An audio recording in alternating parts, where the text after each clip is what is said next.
We don't sleep to dream, we sleep to build stamina. Energy to do our thing, get your camera. This show is about to begin, so sit down and buckle it in. Let's go! Oh, yeah! What's happening, everybody? Shane, welcome to the show. Wednesday. Thanks. Our first Wednesday show, if I remember correctly. 10 a.m. Yeah. And you know what? Going forward, every Monday, Wednesday, and Friday at 10 a.m. It's going to be an awesome day. We have a lot to talk about today. But before we do, we need to please the YouTube gods. So please do me a favor and smash the like button. Like physically smash it. Just like, tell all your friends to smash it. Just hit that like button. It's very important. All the friends smash your like button on your computer. Just have them all come over and smash the keyboard. Yes. Right? Do it. It's so weird. Like people, they just keep telling us, "I gotta hit the like button, like button, like button." That's what we keep hearing. I don't know how much of a difference. How about this? If you like the show, tell somebody else about it, so that way we can get more people watching. How about that? Sure, works for me.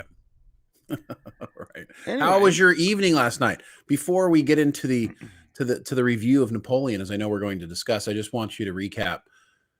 I first want to apologize to you because you should.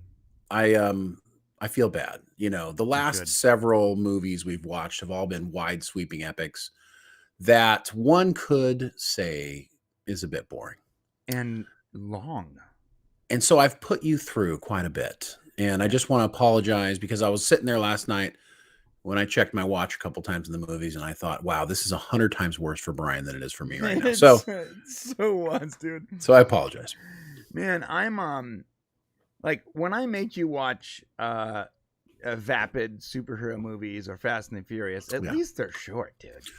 Well, and on top of that, I don't think I dislike them even remotely as close as you dislike the movies that you have to watch that you don't like. This is true. So I think I just want to make sure I put that out there. I've been pretty critical of Brian lately, but I was thinking of you last night as I was sitting there watching that movie. I'm glad. Recognizing what a horrible time you're probably having. Do we have a surprise? Did you enjoy the movie? I liked it better than Killers of the Flower Moon. Oh, all right. Well, there's a start. But then again, I watched C-SPAN a couple days ago, and that was also better than Killers of the Flower Moon. Wow, that's rough. That's rough. Yeah. What else we talking about today? At least the movie wasn't in subtitles or that annoying pseudo-French accent that actors can't pull off. At least. Apparently the French are not happy about that, so we'll talk about that later. But they are with the accents. Yeah, so we're going to be talking about Napoleon, Superman legacy casting. We have what about it? We have a large cadre or whatever the word is. So we have official castings. Yeah. Like we're gonna talk about the official people who were cast. Yeah, that's going to be an interesting discussion because I'm sure a lot of people are not going to be happy with all of the casting. We're also going to talk about Ridley Scott's comments toward the French, which I thought was hilarious and based. And with the Weekly Weird today is a fascinating one. We have two Weekly Weirds, one at the end of the show and one in the member show. So that said, there's very important things on screen you need to know about. Yes, and a little later in the show, we are going to do something special for an old Happy Days actor that if you're old like me and Brian, you'll remember Happy Days. We're going to talk about that a little bit later in the show as well. Yeah. Nice. Okay, so also top left, you see the Stream Hero. That is our Podcast Unleashed Stream Hero. What happens is when you super chat and or tip, it actually drops the health bar down. Right now, we are the Stream Heroes. We are the ones in charge. We're at the top of the mountain. As you donate and support us, our life bar there will end, and yours will eventually take its place. Whoever is there the longest today will get our mystery shirt prize. Yes. And there's I don't know if you guys understand. There's you could get the potential between 1,000 different shirts, literally pop culture, different types of shirts. Brian, let's show them one example or something. I'm attempting to do so. Yeah, the internet's working slow today. The internet is going very slow, actually. It's crawling along. Let me stream and then pull some other stuff up. But so we appreciate you guys supporting the channel. It means so much. And it helps us keep doing this. We're doing it 3 days a week now, so that way we can bring you guys more entertainment and more information. So we appreciate you guys coming and supporting every Monday, Wednesday, and Friday. Okay. Sorry. It's www.mixtees.com. No, I get that, but we're gonna have to move on. I guess there's a lot of people on the website because it doesn't want to. Here we go. Here's a shirt that you can get in the mystery box. There it is. Okay. Jeez, man. This took a long time. Yeah, it was like the website just did not want to respond. Yeah, that's one of my favorites that we've made recently, and that could be in the mystery box. Yeah, that's the Galaxy Quest shirt. It's a nice one. Never give up. I like it. Never surrender. Never surrender. Got to do that. You got to do the thing with the hand when you do it. All right. Smack my phone around. We're on a roll today. All right. Yes, we're doing great. So Napoleon at 2 hours and 38 minutes. The question, did it feel longer or shorter than Killers of the Flower Moon? It felt about the same. Felt about the same. Okay. It's a pretty long movie. It seems to be, if you notice, this year movies seem to have really gone over the 2 hour mark a lot more frequently with a lot of films, a lot of wide sweeping epics. It was directed by, of course, Ridley Scott. And if you know Ridley Scott, then you know that he, of course, is, the director of such great movies as like Alien, the Alien franchise, Gladiator, tons and tons of stuff that this guy's done. And I got to tell you, I'm a huge Ridley Scott fan. I just love pretty much everything he does. Even if it's not the best story told, it's always visually stunning. And I think that he accomplishes that here with Napoleon, starring Joaquin Phoenix and Vanessa Kirby, who Vanessa Kirby actually came up in our discussion on Monday because I think her name was being floated around as being in the Fantastic Four. After watching this movie, I definitely do not want her in the Fantastic Four because I just don't see it. But I think she was pretty incredible along with Joaquin Phoenix. Brian, let's get your initial thoughts on this movie. Yeah. When Ridley Scott, when he really goes all in on something, historically he has been successful. He has delivered classics.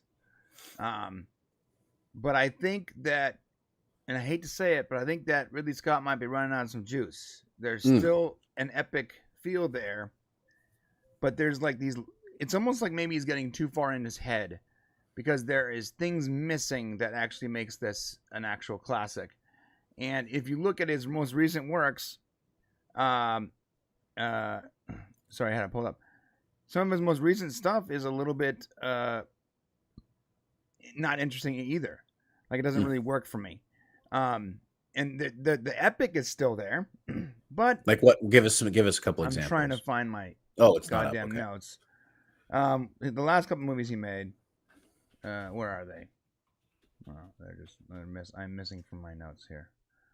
Oh, we got several is like, you're talking about perhaps maybe like The Duelist or something like that. So there's a lot of things that he has done recently. Like he's been producing a lot of movies more than he's been actually making his own. Yeah. So he produced like The Haunting in Venice, and he produced the movie where Matt, what's his name, went to Mars. Yeah, The Martian was great. Don't get me wrong. The Martian was fantastic. I had two perfect examples, and now I can't find them, and that's really annoying me. Well, he's got Gladiator 2 coming up. No. But before that, though, there was House of Gucci. House of Gucci, not great a movie. Not a great movie. Okay. The Last Duel, which was actually a great movie. I didn't see that. House of Gucci, I didn't like very much whatsoever. It didn't work for me. Yeah, The Last Duel, which came out in 2020, is a fantastic movie. If you haven't seen that, you need to watch that movie. That's a really good movie. Also, the Alien Covenant, I thought massively fell flat for me. Well, yeah. Like it feels like there's. It's better than most of the movies that came out this year. Can we agree to that? Oh, Alien yes. Covenant? Oh, yeah. But you cannot compare it to today's movies. This year is not a great movie year. But Alien Covenant, and I guess it had the baggage of being it's a continuation of sorts of Sure. Well, it was classic movies that were like epic in their scope, and it just sort of was boring, and the pacing was almost like yeah, there's longer movies here, but he cuts them way down. right. But he's also got The Martian. Exodus: Gods and Kings, I would argue, wasn't great. It wasn't great. It was horrible. It was still better than most of the movies that came out this year. Yeah, that's true. So I'm trying to keep in let's see it in frame of reference. Like when we talk about a bad movie, it wasn't great. Prometheus, I really enjoyed Prometheus. So if you go back, he is getting to be a lot older and his stuff. But what I would say about Napoleon specifically is that Ridley Scott told the truth. And perhaps that's what's wrong with Napoleon. When you watch a movie like this, you expect Braveheart, Gladiator, Lawrence of Arabia. But those characters were different men than Napoleon. And those who are expecting a movie about his conquest will be disappointed to get something closer to more of the well-rounded man. And Napoleon at 5'2" was not the typical sort of, conquesting hero that you would think of. He was a manipulator, a person who was great at politics and speaking and convincing people of things. And I think choosing Joaquin Phoenix to play Napoleon was a good move because I think Joaquin has that like weird strangeness. He has that ability to act in a way that makes you Right. uncomfortable. And I think Like his brain's a little broken. right, yes. And I think Ridley Scott wanted to tell that story, but I think what we were all expecting was Conqueror Napoleon. Like we wanted to see the story Right. about, the battle scenes are incredible. Like Ridley Scott is known for that. It's a sweeping epic. Can we It's a go along gorgeous with film. these real quick? Sure, yeah. What you got? So it was funny because when I wrote the introduction for this, I was trying to be cheeky, and I was like, does it live up to the hype or does it fall short? Because Napoleon was short. Do you think they did a good job of making Joaquin Phoenix look short in the film?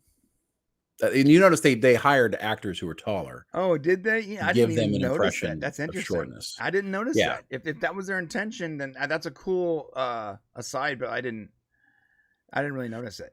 He didn't come across as being too short, did he? No, he didn't. Like you could see the attempt, and Josephine was obviously a lot taller than him, but yeah, I don't think they pulled that off exactly. No, I don't think so either. So the movie is about. It's actually about. There's like two stories going on, right? I know it's about his life, but it feels like there's, three stories. The epic roller coaster that is the Emperor Napoleon, and then his relationship with his wife Josephine, and his search for an heir and that kind of thing. And while I agree with you, I do like what Vanessa Kirby did. It's possible maybe I liked it because she's pretty, and the movie was pretty raunchy.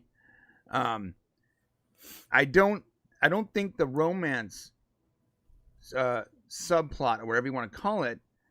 It just I don't know if it was the chemistry between Joaquin and Vanessa, or if it was things that were left on the cutting room floor, but something didn't feel right.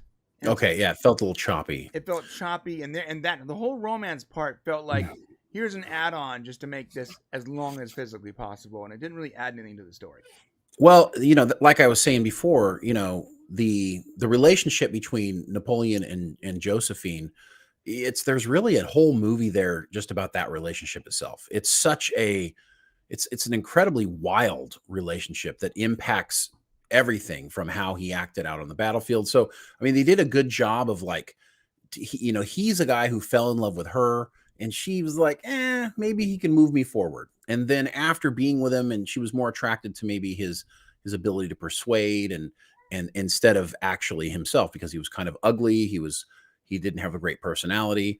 And that's one of the things when you're depicting a character like this so accurately, and you got an actor like Joaquin Phoenix, like you're expecting him to okay, when's he going to Joaquin Phoenix this thing? And yet there's multiple scenes where Napoleon's just standing there with his eyes closed sleeping. There was a little bit of a Joker vibe to it though, right? Elements of it when he would, like when she was going through the divorce, which was not accurate.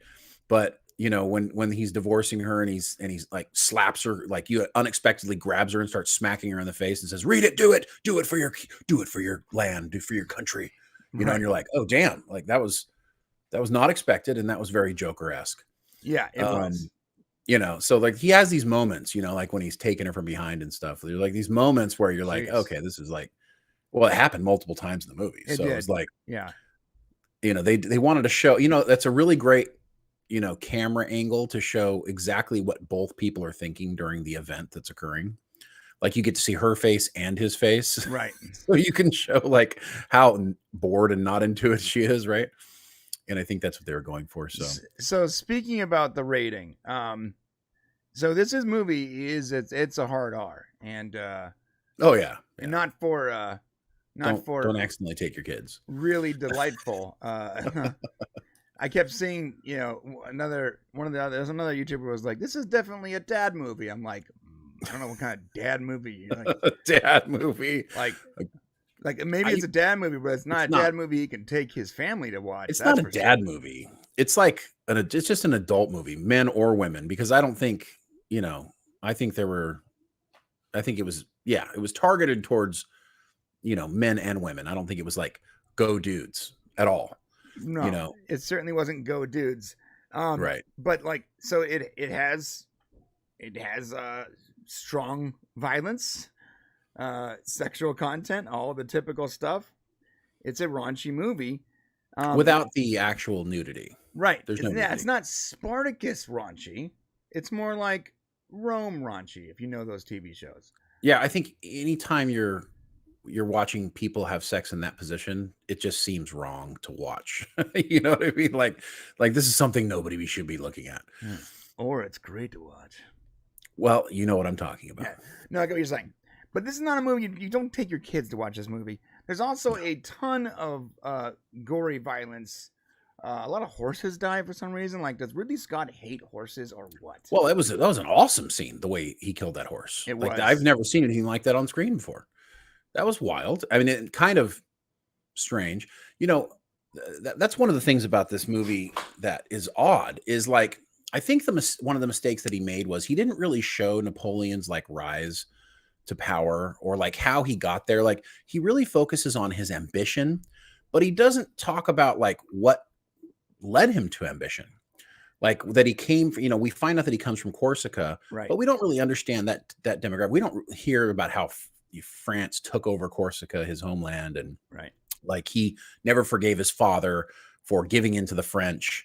And then, eventually he would become French. So there was just like this whole building upon of this character that I don't think you really understand. And maybe it's not possible because the movie's already 2.5 hours. He would have had to really pull back on the stuff with Josephine to focus really specifically on Napoleon. Yes. I mean, you almost could have done a Napoleon movie and then did a Josephine movie. No. Let me interject here because I think you're onto something. I think that the movie has amazing length and pacing issues. And I think that it's because you're trying to cram so much in. And then I read that article about where he said the French don't even like themselves. And there is a 4-hour version of this movie that he wanted to put out, and the studio made him chop it down. Yeah, I wonder why. Right. So you go, at what point do you not make this a movie and make this a mini series or something? Like, yeah, if somebody will let you do it. But the problem with the miniseries, it's never going to make as much money. So you really have to, you have to figure out what you want to do. And so what you have to do is you got to leave stuff on the cutting room floor. The problem with that is I bet Ridley Scott saw how well Vanessa Kirby was playing. Because I got to tell you, Vanessa Kirby steals as much of this movie really as Joaquin Phoenix does.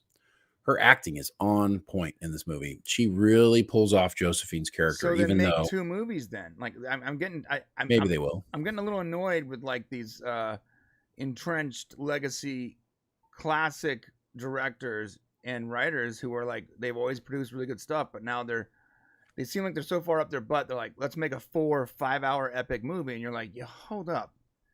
Well, in fairness, Tim, it's only 2.5 hours. So but he wanted a 4-hour movie, and it shows that there's. It should be a 4-hour movie. It should be a 4-hour movie because there's so much information. Listen, there's so much information missing from an information standpoint. Make 2 movies then. Maybe, but the studio's never going to let him make 2 movies. You're not going to get a Napoleon 1 and Napoleon 2. They're just not going to spend it. So the problem is how do you tell the whole story? You can't tell it the way. You can't do Lord of the Rings to Napoleon. Right? You have to. So if you can't, then what you end up though is, and you end up with this. And No. You end up, if you can't, you cut the Josephine stuff out. Oh, you're saying completely cut the Josephine, right? And the searching for an heir thing and all that stuff. And just focus on his conquests. Yeah. That would have been a better picture. What's the best thing about this movie? The fighting scenes. Sure, yeah. The battles. The cinematography is the best thing about the movie. Right. And that's another thing. I think you're right, because there are entire plot lines that are missing. Like, we never even heard again about the whole baby search. Like in the third act. It just disappeared. Yeah. Like it was a big part of it, and then it just, like what happened with his son? It just ended. Right. Like, and there's no information, nothing. There is clearly a lot that was cut out of this movie, but it's not the right things that you cut out. Well, and also this is the other thing they messed up in the movie was, he was known as a man with a silver tongue. He could convince his troops to follow him. That's what made him so powerful, is his troops. He was able to convince them. But you don't really see that until the end of the movie. It's probably the most important thing about him, being in the right place, the right time, being brave, and being able to sway people politically. The scene where he takes France over, he actually looks pathetic in front of his troops. You know, where they chase him out of the thing and he's like slapping him at the door and stuff like that. Like, there were no moments, and Mel Gibson would have owned this. And this is why, you bring up Mel Gibson, the Patriot, Braveheart. Like, this is where the problem is maybe that is who Napoleon was, but it really makes for a pretty shitty movie, because you want to be inspired.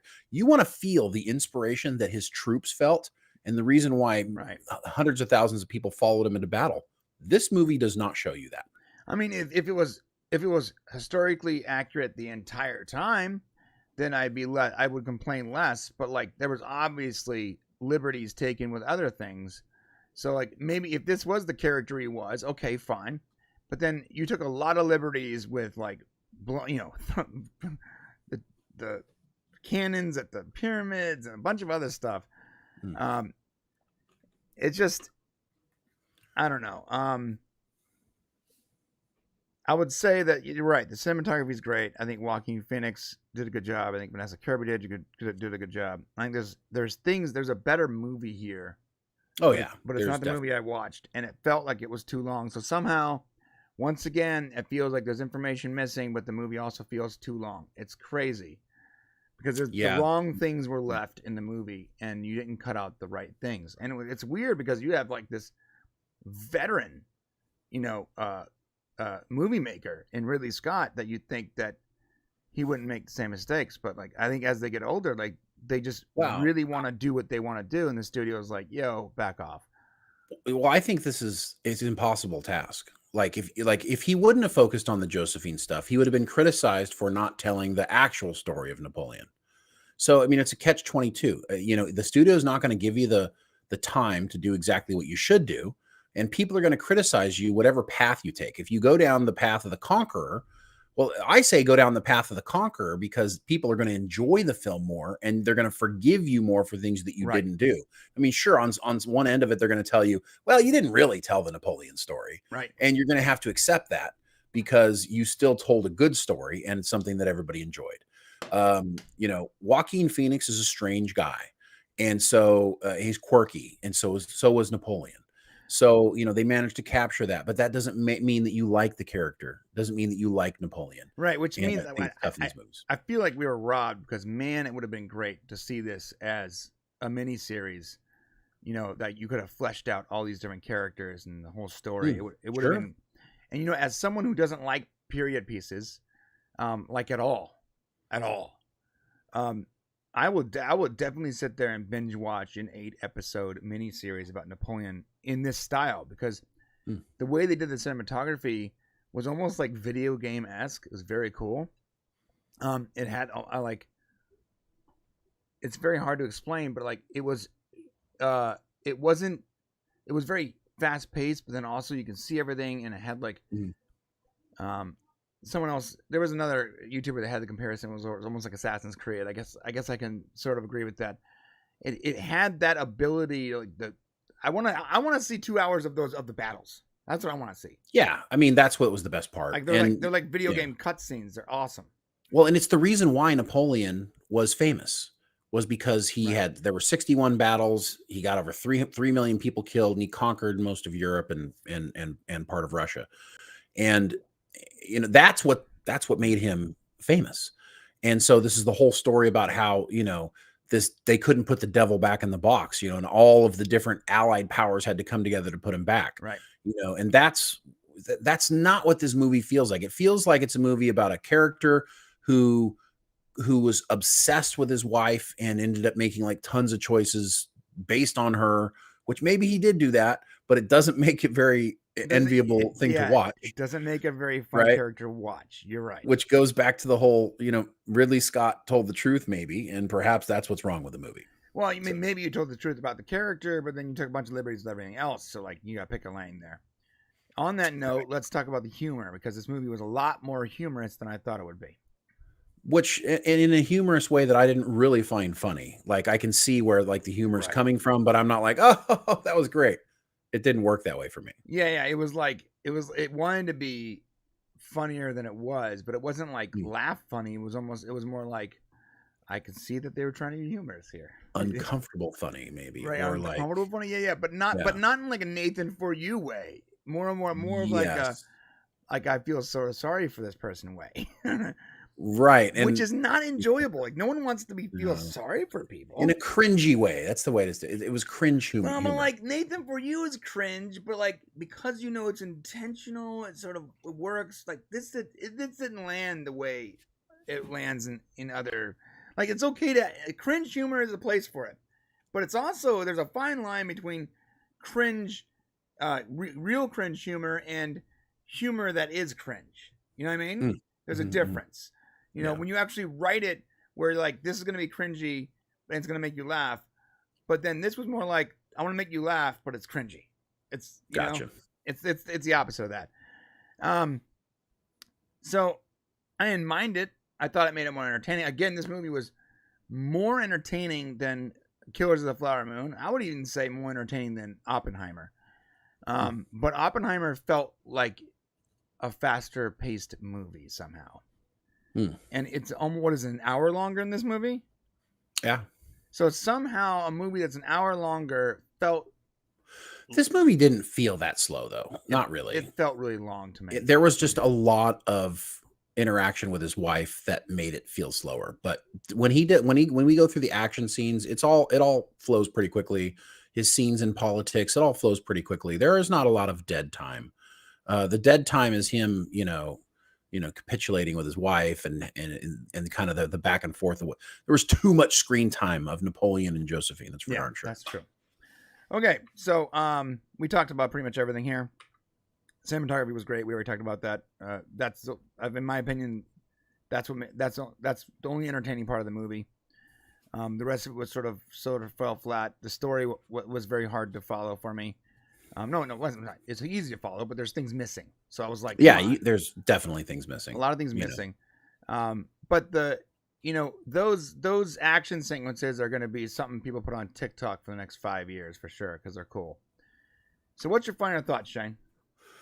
I think that Joaquin Phoenix did his thing. Not his best role ever. I mean, it's hard to come off of something like The Joker and do that, or even Gladiator, where he plays a character that you really like. Wow, you see his acting chops. Like he definitely becomes Napoleon, but because I'm not inspired by the character at all, I almost have to force myself to go Napoleon. I have to force myself to go. Joaquin did a really great job here, even though I myself was not inspired in the least bit by what was happening on screen. Right. So, he embodied the character, but the character didn't rise to the occasion. So I think Vanessa Kirby really showed like her range. She was really fantastic. And overall, the movie I thought was enjoyable. I'll probably never watch it again, but that goes for like most movies this year. And if you want to see where I put it, I did send the list of my of where the movies are ranked. Okay, we'll show it for me, and I did include it. So that's my thoughts. Okay, well that's pretty much it. And let me show you where this ranks on Shane's list. I found it very interesting that once again this year continues to bless us with its mediocre offerings of movies. Yeah, yeah, really does feel that way, man. It was actually a disappointment for me because I had really high hopes, and I know I keep saying that Oppenheimer, high hopes. You know, um, Killers of the Flower Moon, high hopes. Yeah. Yeah. So here again, I can't wait to compare this list. So I'm not Mhm. gonna start making my list, by the way, until next year, because there's no way I can catch up right now. But next year, I'm gonna have the same list Shane has, and I can't wait to take Shane's list from next year and this year, and then rank those and see how Mm. many of these movies are just at the very bottom of that list. Can you zoom in a little bit on this so we can read it?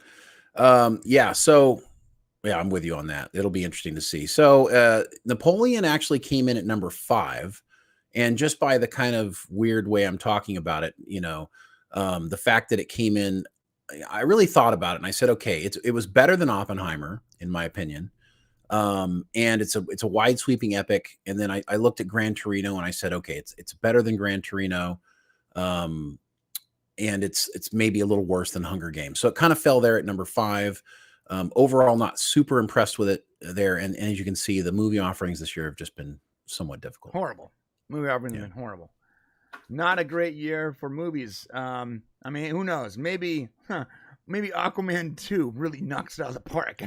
I mean, at this point, I'm starting to wonder if Aquaman can deliver, because what do we have left? We've got the movies that we got left to watch this year. We've got Ferrari, which I'm hoping is going to be good. We've got Godzilla -1, which comes out next week, which I'm very curious about. We've got Wonka, which with Timothy Chalamet, I'm worried about, but I'll be there to watch it. And then of course we also have is that it? Aquaman and the Lost Kingdom. Don't forget The Family Plan. I'm looking forward to that. I don't know what that is. You know what? Someone on our Discord, so we have a Discord. Go check out our Discord. Links in the description, but you can also go there by going to discord.io/thepopcast. And someone on our Discord linked a movie trailer for a new Mark Wahlberg movie called The Family Plan, where he plays like a former assassin with a family. And no. Oh, was that a former assassin? Okay. Is it a movie that's being released in the theaters? Yeah. And it looks fantastic. When is it? Is it before the end of the year? Let me find out.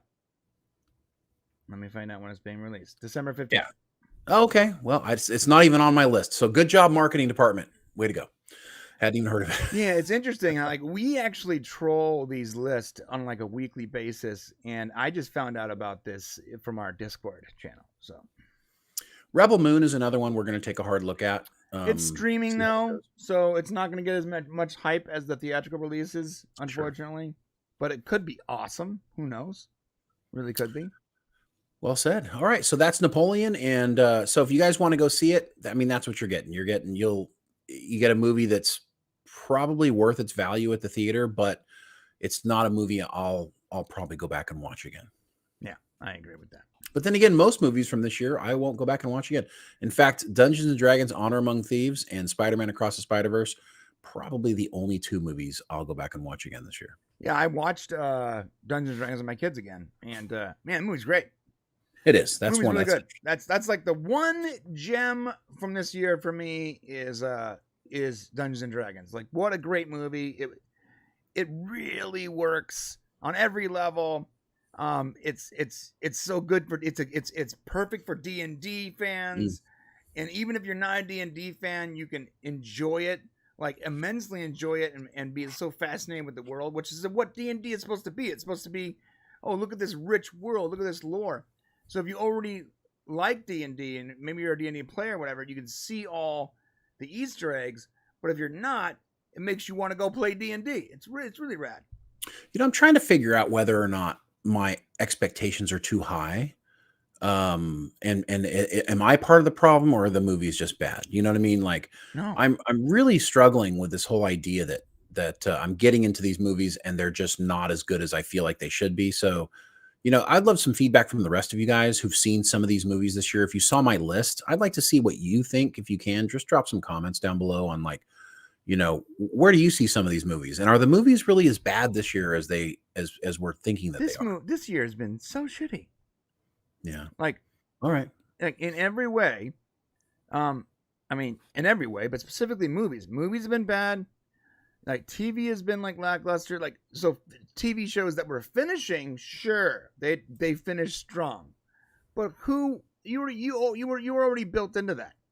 New shows.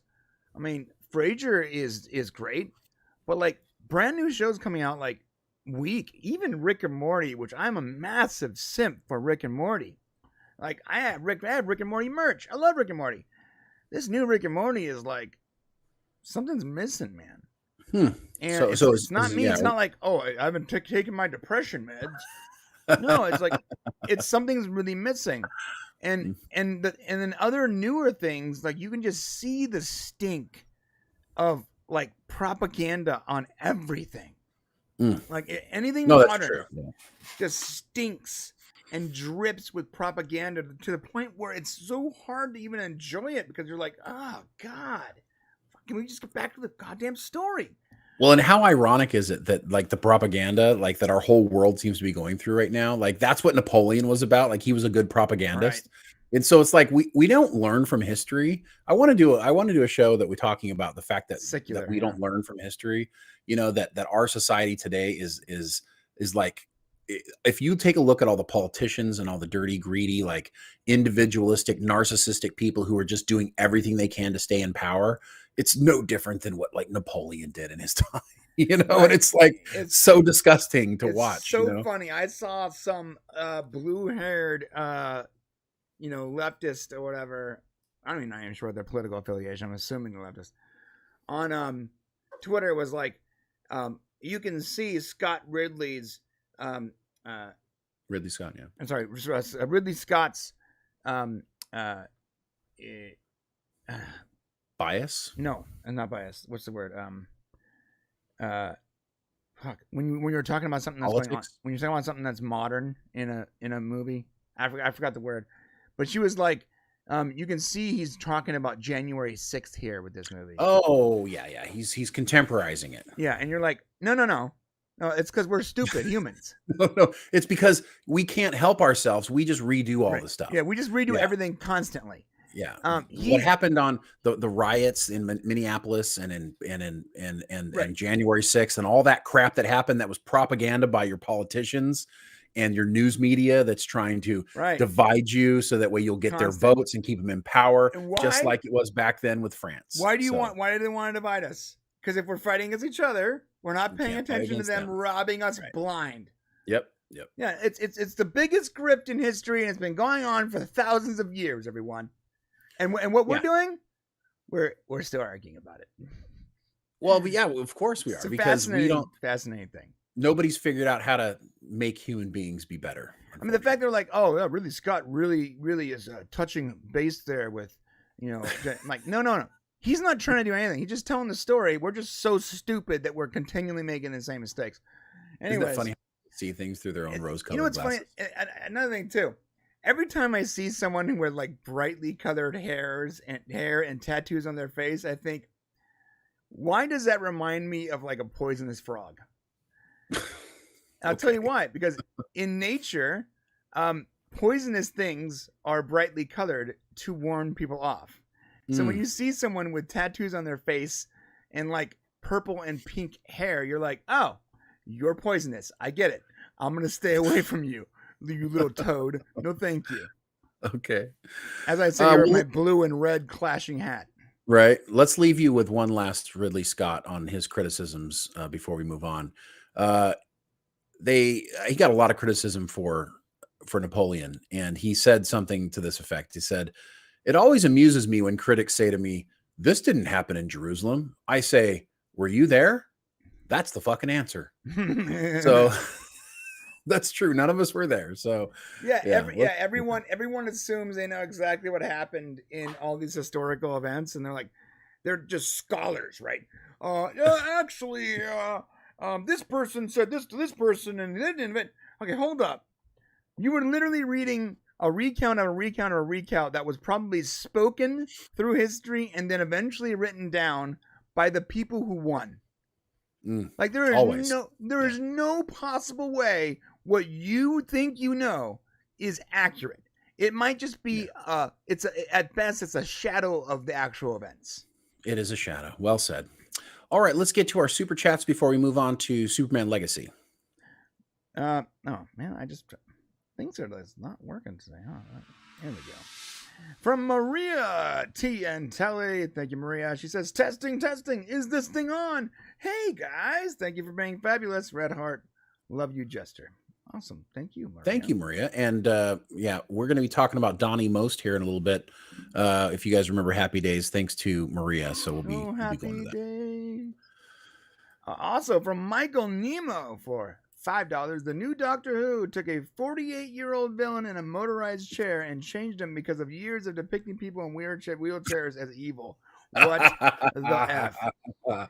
Michael, that's a great indication of how jacked up things are. Yeah, things are not working, dude. Like, there's things that, and I know people want us to talk about this Doctor Who thing, but like, the thing is, it's the story is still unfolding. I guess we can talk about it and be angry in the time, which is what some people do.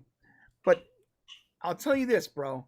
I think it's so stupid that we are so concerned with how people are going to react to something that we go so far the opposite way that it becomes actually offensive to the people that we are worried about reacting. Case in point, Peter Dinklage bitching about dwarves being depicted in the movie. And what does Disney do? Fire all the dwarves in the movie. Fire all the dwarves in the movie, right? Like you understand? Like it's at the point now where it's insane. It's like insane because none of this makes logical sense. And we can all see this, and you gotta wonder: can everyone see this? Are they too afraid to speak out? Are there just actual dummies working at these places? I don't get it. No, it's not worth getting it wrong. So let's say Peter Dinklage says what he says, and there's like some fabric of truth to it to some degree. Like, oh my God, this could be offensive.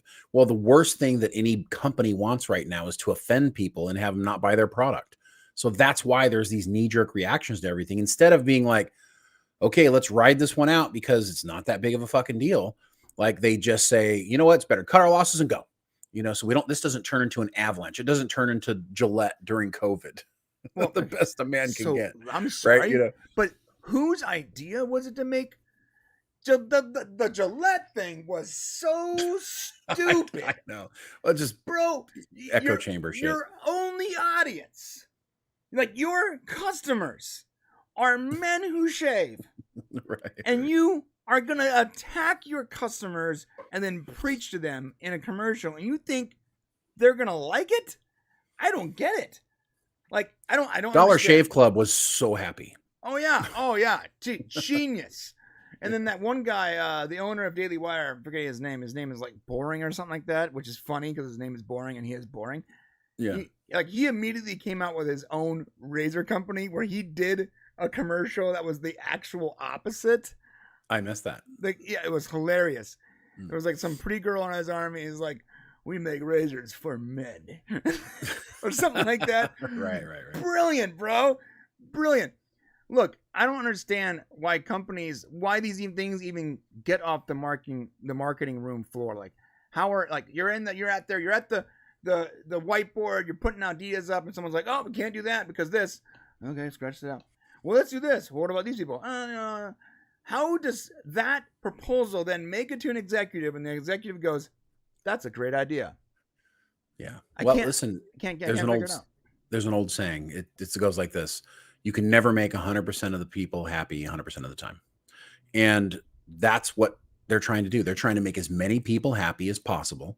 And while doing that, then they end up making this group happy. Then they make this group unhappy. And then they make this other group happy. And it just becomes this big swirling thing where everyone ends up being just kind of, dude, it's like one of those puzzles where like, oh, I got this line over here, but I messed it up. You can't, every time you move something around, you're messing up. Even if you're getting one line right, 3 lines are wrong. So it's better. Don't try to please anyone. Do your thing. So be honest. Stick to your own character. Let your own character speak for itself. Stand up for something. Right. Believe in something that you believe in, and let the chips fall where they may. you may only get half of the population, but you're going to have a rabid, excited half of the population instead of 75% of I guess they're okay. Like, do you want 75% of I guess they're okay, or do you want 50% of the people that are like super ambitious for you? And that's what's missing from our society right now is the take half of the people. Star Trek fans, go make a great Star Trek movie where most of your fan base is going to be super excited, but the rest of the world's going to be like, what are those people getting crazy about? But Shane, it's better you're not going to make $1 billion. Well, that's the problem. It's all about making money. So it's about making money. $500 million either over passion. Maybe. Yeah, maybe that's true. They're gambling to try to make $1 million, and they could be losing 500,000. You're right. Right. So you're not going to make. Yeah, you're gambling because you want to make your $1 billion, but you fail consistently and lose $200 million a shot. Yeah. Or you can make a movie for your fans and plan on making a couple $1 million. Well, and listen, in all fairness to the studios, this losing money all the time is a recent thing. It wasn't the proposition of losing money with every movie you put out didn't really happen until after COVID. Right. So they're only learning, getting taken to the woodshed now. Like we're in the process of them learning and going, oh, wow. Like I'm a studio executive and I'm going to get $50 billion a year, no matter how much money we lose. But at some point I'm going to get fired. So do I want to continue to stay in power? I better make some good shit. Right. Or, or I got $50 million. I'm going to go buy an island. Fuck off. Like at what point does it not matter if they make good movies because I got mine, bitch. Everyone's mad at me. I ruined this entire franchise. Right. But you know what? I have a private island. Suck it. Right. And here's what's sad is how many human beings think the exact same way? They just don't get in the position of Bob Iger. That's what I mean? Yeah, right. Yeah. Like how many human beings would be like, oh yeah, I'll let 1 million people die so that I can be wealthy for the rest of my life. And that's probably what's wrong with society. So. Right. Yeah, probably. John Burns, 279. Thank you, John Burns. He said propagandist movie. So Hollywood gobbles movies. Yeah. I don't think Napoleon was a propagandist movie. It didn't. It wasn't. But Napoleon. Yeah. Right. Nothing. But Napoleon is a propagandist. He was a propagandist. So that's what we're trying to say is historically, that movie is a great way of looking at and saying, oh, we didn't learn shit from history. So you can take, the French Revolution and say, well, our freedom for the people, are the people being taken care of? What's happening in America today? Are there freedom for the people? It's being taken away, our First Amendment rights. All of these things leading to some sort of weird revolution where people are actually in the streets because their politicians are lying to them. Same thing that happened back then. Yeah, I agree. John Burns, another John Burns. Thank you to John Burns for 279. He says Blowfield was in a wheelchair dropped in a tower. I think he's talking about James Bond. I don't know. I don't know about that one, John. Pretty sure you're talking about James Bond. Let me know. Yeah, James Bond character, I think. Blofeld? I think that's a James Bond character, if I remember correctly. Yeah. Maybe. Oh, well, good on you if you got that one. I think it was. Someone tell me. Is that a James Bond character? Because I'm pretty sure it is. Okay. John Burns also for 279. This video is so canceled on the list. Yeah. I'm sure if we become popular enough, we will be facing some sort of cancellation. Yeah, I'm sure at some point we'll get canceled. That's pretty much the name of the game. From No Money G for $10. Thank you, No Money. He says, if you gave someone $1 million tax-free and $100 bills, someone will bitch out about not getting it in smaller demonetization. People love to whine. That's true. You know what, No Money? You're 100% right there. And do you know why people love to whine? When there's no consequences. There's a big difference between being in a group of people. Now, imagine the last time, all of you are probably old enough to know when you actually stood around a group of people and had a conversation. And remember when you wanted to say something stupid and everybody looked at you kind of like, the fuck are you talking about? Mm-hmm. Right? So online, that doesn't happen. Nobody looks at you like, what the fuck are you talking about? Mm-hmm. You can just turn it off when you don't want to hear it. Right. So that's why people love to whine. We're hearing so much more bitching, so much more whining, so much more bullshit now because there's no consequences for that. So just heads up. Thank you, No Money. That's pretty funny. Yeah, I was getting Twitter is an interesting, or X, whatever it's called. It's an interesting place. It is definitely much better now that Elon Musk's taken over, there are so many more voices. Before, Twitter was a place you went through and everything was going to be sanitized, leftist nonsense, and or people complaining about anything traditional.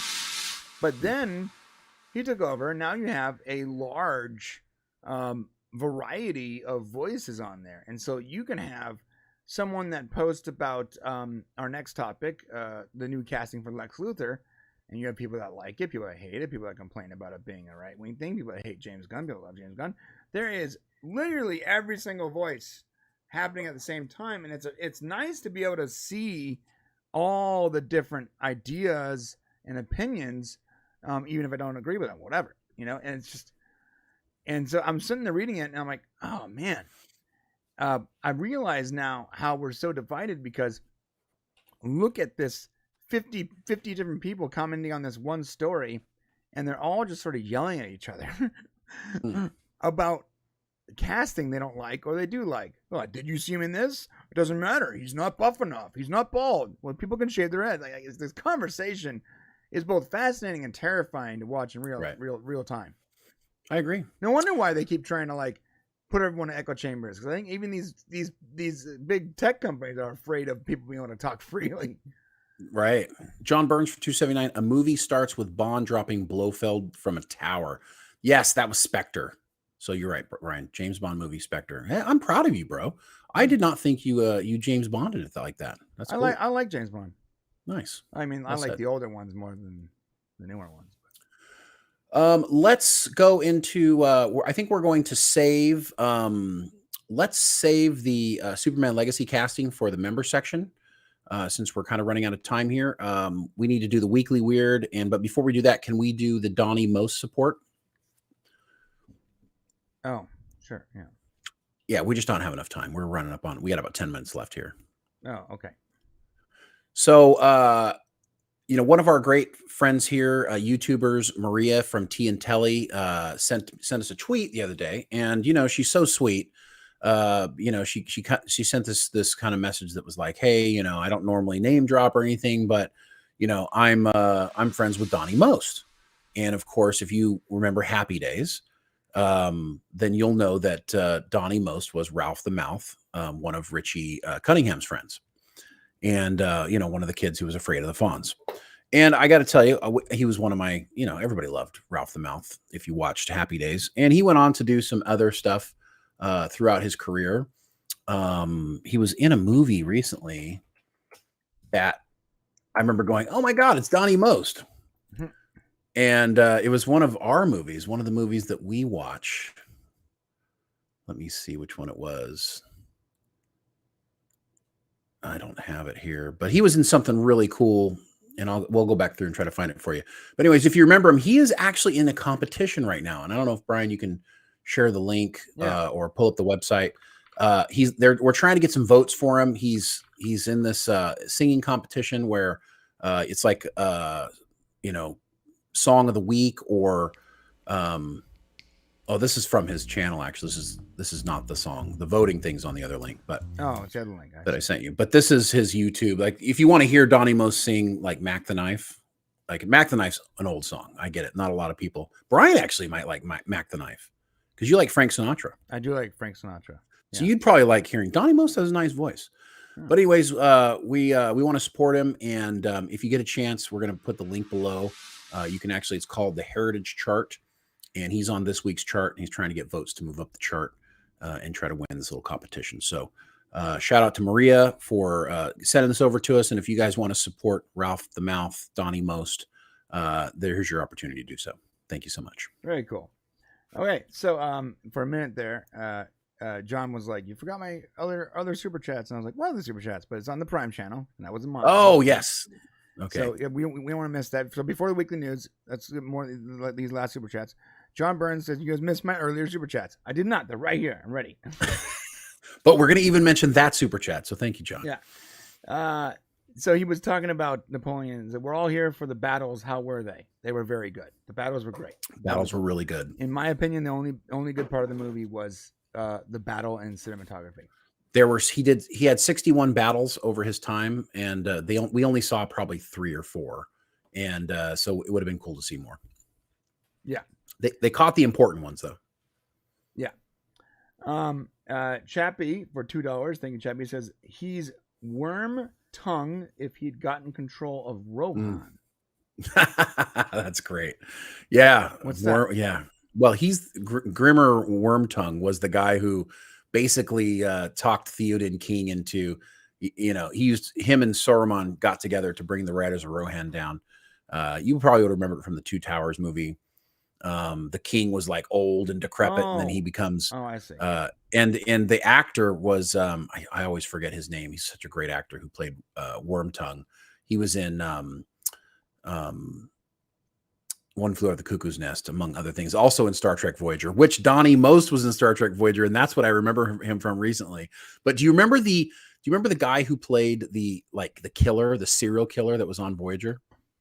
And like Tuvok helped him like focus his concentration so that he didn't want to kill people anymore. No. You don't remember that? Oh my God, that's such a great part of Voyager. He was on Voyager for several episodes. Oh, that's cool. And he also played Grim Wormtongue. And Napoleon would have been a good Wormtongue. Absolutely. Good job, John. Awesome. John Burns for $2.79. Writers Scott, director of Hoppus Murderin'. What is that, John? Now, John, I know you can only fit so many words in a $2.79 super chat, but half of the fun is trying to decipher what the hell you mean sometimes. Sometimes after the show, we go through and we try to figure out what did he mean by some of these. So this is a better one. John Burns, and I thank you again, John. Miniseries, Spielberg has a Napoleon series, and I just looked it up. Spielberg is mounting a big production for a Stanley Kubrick Napoleon project. Stanley Kubrick. So Steven Spielberg and Stanley Kubrick are making a Napoleon miniseries. Stanley Kubrick's dead. It says for Stanley Kubrick's Napoleon. Oh, maybe it's Stanley Kubrick. Okay. Maybe he wrote it. I don't know. That's something we need to look into. That's interesting. Oh yeah. He did. He did make a Napoleon. He's right. adapting Stanley Kubrick's lost film Napoleon into a limited series. That's cool. All right. That'll be awesome. I mean, maybe. Yeah, I don't know who are you going to get to play Napoleon now that Joaquin Phoenix has done it? I used to think that certain directors and writers would always deliver, and I do not feel that way anymore. Okay, so next up is the Weekly Weird. Now, we want to make it fun for the members too, so what we're going to do is we're going to give you... John was talking about Brad Dourif. That's his name. Brad Dourif. Thank you, John. That's who he was talking about. That's the guy from Voyager, the guy that was Grim Wormtongue. Oh, I see. That's the actor's name. Great actor. Okay, so I'm going to put a poll up right now, and can you put a poll up? Me? Yeah, I can. Yeah, let me do it. All right, put a poll up for these three options. Just go 1, 2, and 3. Okay. Wait. So okay, I don't know how to put a poll. I have the week. You don't know how to put a poll up? I don't know how to do it. Okay. I got to engage with the audience. Let's see. So start a poll. I got it. Go. You got it? Got it. Tell me what it is. All right. So I have a weekly weird we're going to share in the regular section, but then here are the three headlines that you were going to vote on that we cover in the members section. Okay? So the first headline, listen up closely. First headline for the members section is drunk grizzlies keep getting hit by trains in Montana. That's we're doing it in the members section? Yes. Not here? I'm giving three options right now so that they can vote while we're doing the weekly weird. Oh, I see. Okay. So just put the three up. This is the first one. Drunk grizzlies keep getting hit by trains in Montana. That's number 1. Number 2, Colombia goes to war with Pablo Escobar's hippos. Number 3, Kim Kardashian criticized by Greenpeace over nipple bra promo video. You make these extraordinarily difficult for a reason. Just write 1, 2, or 3. I'm not trying to. You don't have to write the entire headline, dude. Oh, I'm writing the whole headline out. I don't What's know why the third you're one? doing that. I thought I made it clear. The third. Well, nobody knows what 1, 2, or 3 is. Good. That's why you got to pay attention. The third one is Kim Kardashian criticized by Greenpeace over nipple bra. Why is it always so sexual? The first two were not sexual. It's like bears and hippos. Hippos are sexual. Okay. All right. So those are the three things we're going to cover in. Not. Those are the three things we may cover in the member section, depending on the poll. At the end of this stream, you will find out which one of those stories we cover in the member section. So vote. All right. Oh man, so I got too many characters. Is that the problem here? Oh my god, you can only have 35 characters. That's why I said just put 1, 2, and 3. Yeah, you got it. Or you can put bears, hippos, Kim Kardashian. Bears. See, that was so much better. Okay. All right. I'm gonna wait until that poll is up before I go into the story. Okay, almost there. So we're doing another weekly weird in the member section. Is that what you said? Yeah, but it's one that they vote on. We talked about this last week. No, I don't remember talking about it. Sorry. Oh God. Here we go. You say a lot of things sometimes. I don't understand you, but it's okay. There you go, guys. Those are the three options: drunk bears, angry hippos, or Kim Kardashian's nipples. I wonder what'll win. Let's see. In my opinion, I think that the drunk bears are the funniest thing there, but it's up to you guys. All right. So now that you're actively voting on that, let's talk about today's weekly weird, and I'm going to show it on screen. You ready? I'm ready. Bin Laden's letter to the U.S. stuns young Americans. He was right. Oh, I read this. Actually, it's funny. I read this before we talked about this. Yeah, I had to bring this up. I know this is not as funny as it usually is, but are people just excuse me if this is a offensive word, are they retarded? Because this is so stupid to me on so many levels. Like, is the next generation that is watching TikTok, are they just all mentally handicapped? No, it's not fair. It's What's not happening? fair. No, see, listen, when we were children, we were taught by our teachers and our parents. There was nothing else. Maybe the TV a little bit, right? But then you have the FCC telling you what can be on TV. TikTok is like wide open Western battles. You could do anything you want there, and our kids have their eyeballs on it. So you can't really blame the kids for believing stupid shit on TikTok because no one's teaching them not to believe stupid shit on TikTok. You know what I'm saying? Oh, it's so dumb. And I'm reading this letter to America, and I see how people are like cherry picking the stuff that doesn't sound like he's a massive murderous terrorist asshole, and trying to justify this person who has been responsible for thousands and thousands of people's deaths, and blame America for the deaths is so crazy, man. We are in this world. I keep seeing this extreme propaganda against anything that makes sense and everything that equates to someone's feelings. And it's so frustrating to watch it because I'm now worried that my kids are going to end up in this rabbit hole of anti-Semitism and Osama bin Laden was right. And it's such a crazy, like when that subreddit came out, Thanos was right. It was funny. Hey, can you give us the only issue? I love what you're doing here, but we don't have any context as to what was said. Okay. So can you tell us what the story is? Sure. Okay. Bottom line is, it says a decades-old document allegedly written by Osama bin Laden titled "Letter to America" went viral on TikTok, with some young Americans believing that the Al-Qaeda founder made valid points about their own country. The two-part document, which was published by The Guardian, is a letter bin Laden wrote in 2002 as a polemic against the U.S. and an explanation of the ideology that led him to orchestrate the 9/11 attacks. With the incinerated document now 21 years old, some have seen the text as a way to make sense of current world affairs. Jesus Christ, this is how religions are born. Including the Israeli-Hamas war. Okay. Bin Laden's word have been described as mind-blowing and a revelation. Fuck you. By who? And here's the other thing is we have to be very careful with our facts. Like 3 people on Twitter agreeing with something now makes the news. We know this, right? Well, but so if it's apparently, according to the next part of this, it says the most popular clips have gotten over 1 million views each. Well, just because it's been seen doesn't mean people agree with it. That's That's the true. other thing that needs to be said. You got to understand, what's this news site? What's the top of this page? Newsweek. Newsweek. Fuck Newsweek. Okay, that's what I'm going to say right now. Fuck Newsweek, because Newsweek is doing what's best for Newsweek. They see that there's 1 million views on this Osama bin Laden was right thing, and all of a sudden they believe that 1 million people now agree because 1 million people watched it.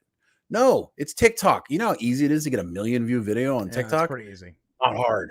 You know what I'm saying? So this Newsweek has now been allowed to create an entire narrative over based on some of the idiotic comments that people have put out there, that being the difference between being a freedom fighter and being a terrorist is a matter of perspective. To some degree, it could be. To be fair, I went and looked up the bin Laden was right hashtag or whatever, and there were a lot of videos. Now, I don't know how many of those videos there were. I didn't count them. But what of that is propaganda, bro? But I was scrolling through a ton of those videos, dude. What of that? Now, listen, if Iran could get its hands on, and I don't know why this is the Weekly Weird, but if Iran can get its hands on this idea that people are going to embrace Osama bin Laden, do you think Iran's propaganda network is not going to try to get that out there in the American society because we already got people in the streets fighting for Palestinians, right? So why wouldn't they up that? You cannot trust anything that's out here. You cannot let anything that's on the internet make you emotional, because you don't know if it's true. And if it's not true, then you end up looking like a big old fat idiot, like me sometimes and like Brian sometimes. So you don't want to fall for it. It may not be true. Now we can read it, we can look at it, we can dissect it. This is what makes it weird, though, because let's say you're maybe right. Maybe it's untrue, and there's only like 3 people out there with 3 million views, right? We don't know. That's the problem. Right. But if it is true, and young Zoomers are starting to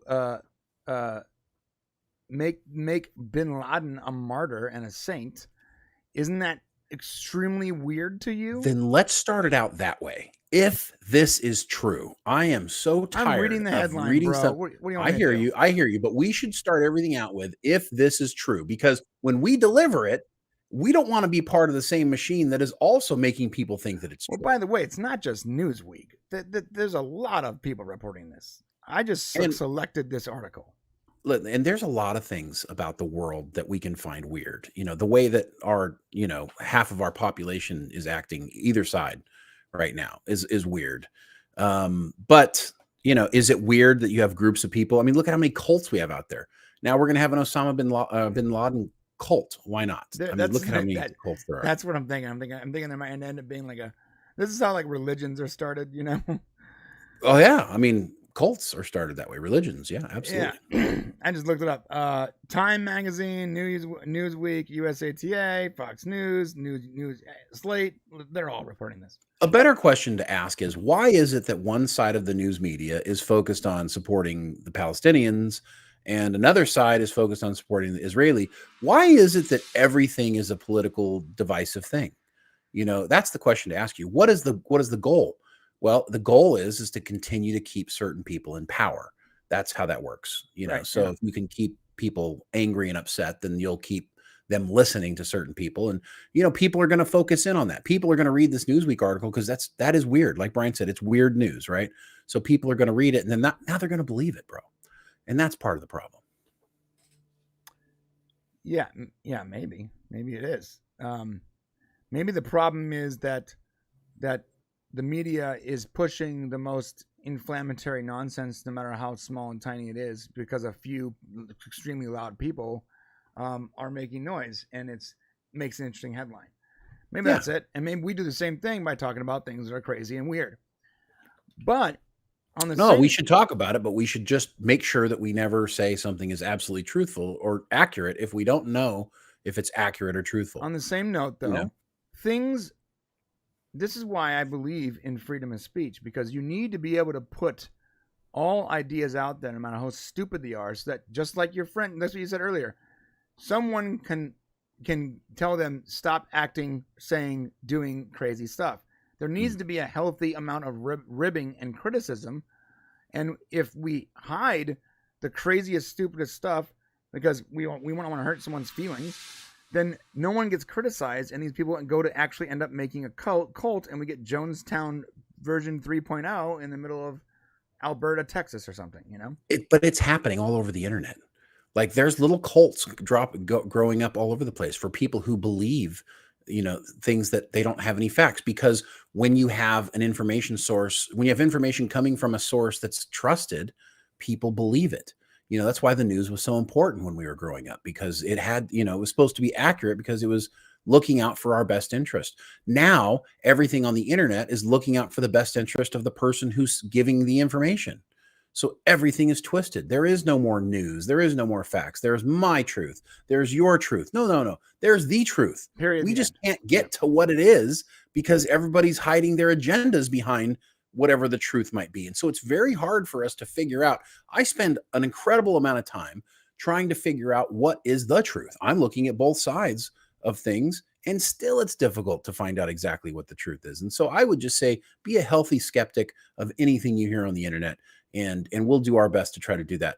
And maybe that's why the news is weird. I do like healthy skeptics. I think it's a good idea for you to always lace your research with skepticism so that you can see both sides and read between the lines. If someone has a reason, if they get something out of it, then especially then you need to look at it real close. Make sure that what you're being told or shown or whatever is correct.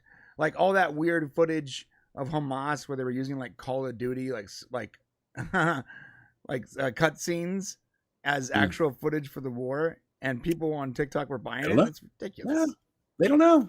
Listen, it's easy to fool people who, young people. They're not. It's easy to fool them, not because they're necessarily stupid. It's just that they don't have any experience in the world. They haven't been screwed enough times to be able to be healthy skeptics. So they tend to believe anything that other people believe, or that's popular, or that's going to make them feel like they're popular, or that they fit in. It's scary.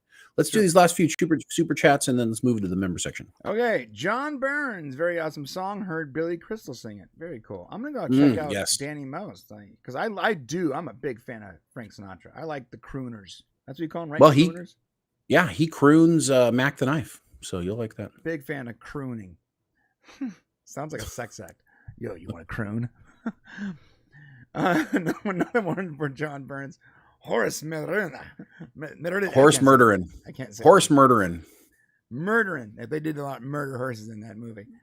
And then he digs the cannonball out of the horse and then gives it to his second and says, Jesus. Send it to my mother. Okay, that was weird. There was a lot of Joker-esque with that. The more I think about it, the more I feel like he sort of Joker. He played that as a Joker role. Maria with T and Telly. John, stop it! I'm trying to get that T-shirt. Maria's trying to get it, and she was for a split second. She was on the Unleashed Hero board, but then she got wiped out pretty quick by somebody else. So. Yeah. John Michael Burns, Nemo's up there now. I want to hear Maria sing I Want a Hippo for Christmas. Xmas. Well, she has her own channel, so definitely Maria put a link to your channel so that way people can come and listen to you sing. Another one from John Burns. Why ask bears and hippos to D-team? Oh, Jesus Christ. Oh, so you saw Napoleon, John. That's what you're saying. Yeah. Move on to the next one quickly. I just got this vivid imagery of a bear and a hippo just double teaming Kim Kardashian. Yeah. John Burns. Wait, Layden was right. So Laden was right. So Obama is a war criminal. Oh God. He did call President Obama, a war criminal. Demonetized. Well, we didn't say that was the case, but yeah. That is what Bin Laden said. From Michael Nemo. Did you guys finally watch the Star Charter Andromeda sketch? The sketch. Yes, I did. I think I did, yeah. Yeah, it was good. It was funny. Yeah, it was long. It was longer than I thought it would be, which was sort of unlike SNL. Rec Thoughts. Thank you, Rec Thoughts, coming through with the $2. Shane, I believe you are real, but I am skeptical. Skeptical. Well, Brian created me as an AI as well, so I don't blame you for being skeptical. Yeah. There was a small conspiracy when our AI first popped up that was like, wait a minute. Is Shane real or a render? Or is that his voice or is it the AI's? It'd be the most advanced AI in history if I was able to have a full conversation with it live on YouTube. I would It's not. coming. I'd be selling that to OpenAI for millions and millions of dollars. It's coming. That's definitely coming. Yeah, I'm gonna sell Shane. I don't know how to take that. All right, guys, we are going to the members section. Listen, this is how it works. It's very, very simple. You can do literally nothing. Just stay right here. When the stream ends, it'll pick back up in the members section. Boom. And if you aren't a member, you can become a member right then. Or you can click on join at the bottom of the screen and become a member there. We talk about a lot of stuff. For instance, what weekly weird are we going to be doing in the members section? Oh, Kim Kardashian's nipple bras. Sweet. Is that what happened? It won 43%. Wow, it was close to bears. It was pretty close to drunk bears, that's for sure. But sex always sells, right? It always ends up with the sex stuff. Yeah. So we're gonna be talking about Kim Kardashian's nipple bras and her and Greenpeace criticizing her. And if that doesn't draw you over there, we are going to be talking about Superman Legacy, and the fact that we've got our actors in place for who's going to be playing the roles. That's correct. So we'll be talking about that a little bit. Plus, we'll be talking about whatever you guys want to talk about, because that's what the member section is for. It's for you. I also want to say, just before we roll out of here, that we don't know exactly who the winner is today. We'll have to go back and do a review the video to see whose name was up there the longest, because we had about 4 names up today during this session. So I'll find that out and put it out to you guys in Discord or reach out to you on Twitter. And last but not least, happy Thanksgiving to all of you guys. If you celebrate Thanksgiving in the United States, it is American holiday here, United States of America holiday. For all of you that are celebrating it, we wish the best to you and your families. And I would like to say one thing that I'm thankful for. I'm thankful for that. I get to do a show with my brother 3 times a week. That's right. And that I get to spend so much time with him to do this and talk with you guys. And I feel like I'm a very lucky man. So thank you, Brian, for doing this with me all these years. What are we 10 years in now? 10 years in, usually. Yeah. I'm also thankful for that. I'm thankful for the ability to vent and complain continually every week with my brother Shane. I'm thankful for you awesome members, and I'm thankful for the Discord people always coming through with some amazing comments and just inspiring. Yes. We read a comment from a couple weeks ago. We saw it last night and yesterday. That was so inspiring.